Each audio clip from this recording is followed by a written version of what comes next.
In recent weeks, we've only seen the stock market's volatility continue to be really, really dramatic. In the 2 days following the presidential election, the market lost almost 10% of its value. So individual investors may be wondering, how do you value a stock?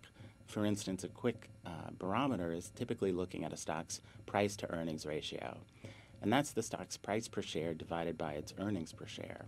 But if you take a step back and think about it, if the stock's price is fluctuating wildly from day to day, what does that measure really tell you about its valuation? Is the company really that much more valuable or less valuable after taking these wild swings?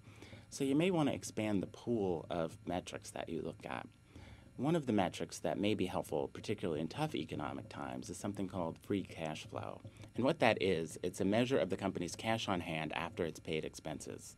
While you want to look at this number, you don't want to focus strictly on the raw number itself. You want to look at how the company is in fact using that cash. For instance, a share repurchase might be a good investment for the company if its stock valuation is low. You want to look at whether the company perhaps is making acquisitions that may not be particularly prudent right now. But also keep in mind that if that number is negative, that's not necessarily a bad sign. Companies that are reinvesting in themselves may post negative free cash flow.